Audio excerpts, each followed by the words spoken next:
হুজুর বেদাত এই কারণেই ধরিয়ে দেয় না, কারণ আমাদেরকে যেটা অপবাদ দিচ্ছে, আমাদেরকে যেমন গালি দিচ্ছে, এই একই গালি তোমাকে দিবে বিদায় তুমি ধরিয়ে দাও না।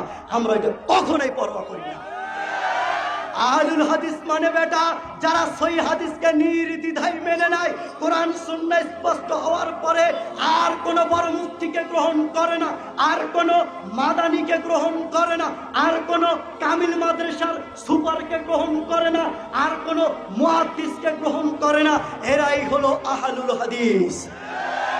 আহলুল হাদিস মানে বেটা যারা আলোচনা শিরক বিদআত ধরিয়ে দিতে যদি তাদের জীবন চলে যায়, যদি তাদের সম্পদকে বিলিয়ে দিতে হয়, যদি তাদের সব কিছু বিলিয়ে দিতে হয়, তাও তারা পরোয়া করে না। এই কারণেই তো এদেশের মাটিতে শেখ আব্দুর রাজ্জাক বিন ইউসুফ হাফেজাহুল্লাহকে সিলেটের মাটিতে 500 কোটি টাকার মামলা দিয়েছিল, তারপরেও আব্দুর রাজ্জাক বিন ইউসুফ হাফেজাহুল্লাহ তার কণ্ঠকে তারা রোধ করতে পারেনি। এটা আমরা তারই শিষ্য। আমরা যতদিন মাঠে থাকবো, তুমি আব্দুর রাজ্জাক কেন, এদেশের সমস্ত আলেমের আলোচনা যদি তুমি বন্ধ করে দাও, যারা আমরা শিষ্য আছি যতদিন মাঠে থাকবো, ইনশাআল্লাহ তার চেয়ে ডাবল কথা বলে শিরক বিদআত উচ্ছেদ করবো। জীবন চলে যাবে, কখনো শিরক বিদআত করব না। জীবন চলে যাবে, শিরক বিদআতের বিরুদ্ধে কথা বলবো। এই গ্রামে এসে আমাকে আলোচনা করতে হবে, মাহফিল করতে হবে, এইটা কখনো পরোয়া করি না। যেটা কোরআন সুন্নাহর সাথে মিল পেয়েছি সেটা আপনাদেরকে বলছি, এটা মিল পাইনি সেটাকে বাতিল করার জন্য জাতির সামনে বলবো। এর জন্য যদি নিজেকে বিলিয়ে দিতে হয়, এর জন্য যদি নিজের জীবনকে বিলিয়ে দিতে হয়, তাও প্রস্তুত, তাও শিরক বিদআত করতে রাজি নয়। বেটা তোমাদের সাথে আমাদের একটাই ভেজাল, একটাই সমস্যাটা হলো তোমরা তোমরা সুন্নাহকে মানো, হাদিসকে মানো বড় হুজুর দিয়ে, ঠিক কিনা? হাদিস মাপে কাজ দিয়ে জানেন, কামিল মাদ্রাসার ডিগ্রি হুজুরকে দিয়ে, কামিল মাদ্রাসার সাবেক সুপারকে দিয়ে। আমরা সাবেক সুপারকে দিয়ে কখনো হাদিস মাপি না। কেন? আমরা আহলুল হাদিস, কোরআন সুন্নাহর সাথে মিল পেয়েছি, তাই আমরা ওটাই গ্রহণ করি, কাউকে আর পরোয়া করি না।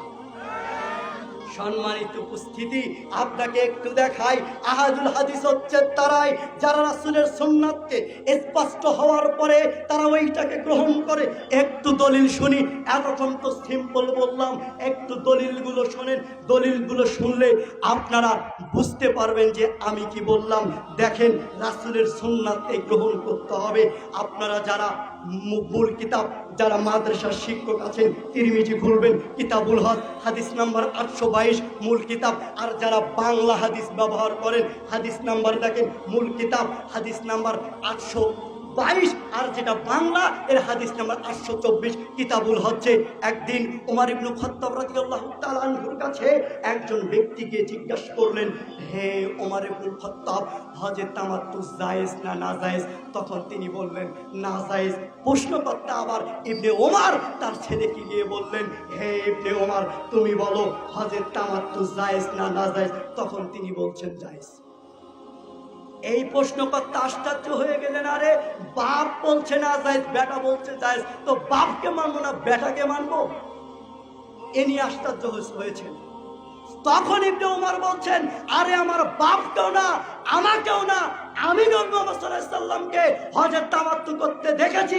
এই হাদিসে উল্লেখ, ওই ব্যক্তিটা রাসূলের সুন্নাতটাকে প্রাধান্য দিয়েছে।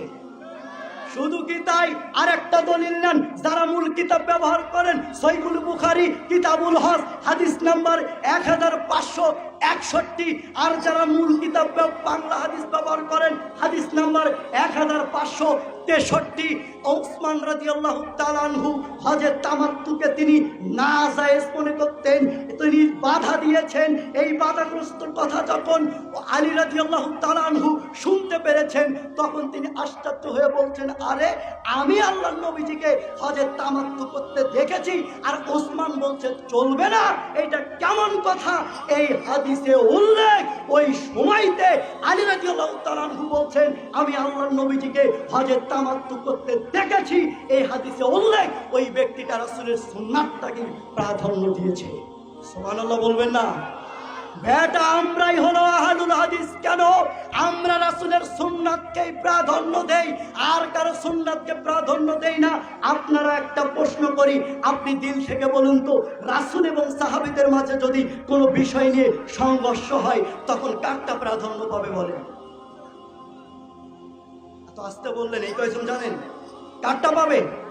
রাসূলেরটাই পাবে। বেটা রাসূল এবং সাহাবীদের মাঝে সংঘর্ষ হলে যদি রাসূলেরটাই প্রাধান্য পায়, সাহাবীদেরটা যদি না পায়, আর এ দেশের মাটিতে ইমামের দোহাই দিচ্ছ ইমাম আবু হানিফার, দোহাই দিচ্ছ ইমাম মালিকের, দোহাই দিচ্ছ ইমাম শাফির, দোহাই দিচ্ছ ইমাম হাম্বলির, বেটা উমরকে যদি না মানা যায়, উসমানকে যদি না মানা যায়, আলীকে যদি না মানা যায়, তাহলে এদেরকে কিভাবে তুমি মানবে? এর মানার কোনো সুযোগ নেই। রাসূলের সুন্নাত যদি স্পষ্ট থাকে, রাসূলের সুন্নাত যদি স্পষ্ট থাকে, আবু বকর সিদ্দিক রাদিয়াল্লাহু তাআলা আনহুকে তাকেও মানা যাবে না। রাসূলের সুন্নাত যদি স্পষ্ট থাকে, আব্দুল্লাহ ইবনে ওমর তাকেও গ্রহণ করা যাবে না। রাসূলের সুন্নাত যদি স্পষ্ট থাকে, ওসমান রাদিয়াল্লাহু তাআলা আনহু তার সুন্নাত গ্রহণ করা যাবে না। রাসূলের সুন্নাত যদি স্পষ্ট থাকে, তাহলে আলী রাদিয়াল্লাহু তাআলা আনহুর সুন্নাতটাকে গ্রহণ করা যাবে না। রাসূলের সুন্নাতটাকে গ্রহণ করতে হবে। প্রিয় ভাইরা আমার, আমি দুঃখের সহিত একটা কথা বলি, যা আমাকে মাহফিলে বাধা দেওয়া হয়েছিল একটাই কারণ, আমি ইবনে মাজার হাদিস নাম্বার 42 এই হাদিস আমাকে অনুবাদ করতে দেয় নাই। বেটা আমি সেখানে বলেছিলাম ইবনে মাজাহ হাদিস নাম্বার 42, আল্লাহর নবী বলছেন, ফাআলাইকুম বিসুন্নতি ওয়া সুন্নাতাল খুলাফায়ে রাশিদিনাল মাহদিয়িনা আযু আলাইহি বিন্নাওয়াজিদ। তোমরা আমার মৃত্যুর পরে ইখতিলাফান কাসীর, অনেক মতভেদ দেখতে পাবে। তখন তোমাদের উপরে আবশ্যক হলো আমার সুন্নাতকে এবং আমার খেলাফায়ে রাশিদিনের সুন্নাতকে মারির দাঁত দিয়ে কামড়ে শক্ত করে ধরে থাকবা। এটাই হলো রাসূলের সুন্নাত। কেন? এটা এই হাদিস দ্বারা প্রমাণ। রাসূলের সুন্নাতটাকে আগে গ্রহণ করতে হবে। রাসূলের সুন্নাত যদি না থাকে, তাহলে ওই চারজনকে মানতে হবে। কথাটা আমার বুঝতে পারছেন? এর কোনো সুযোগ নাই।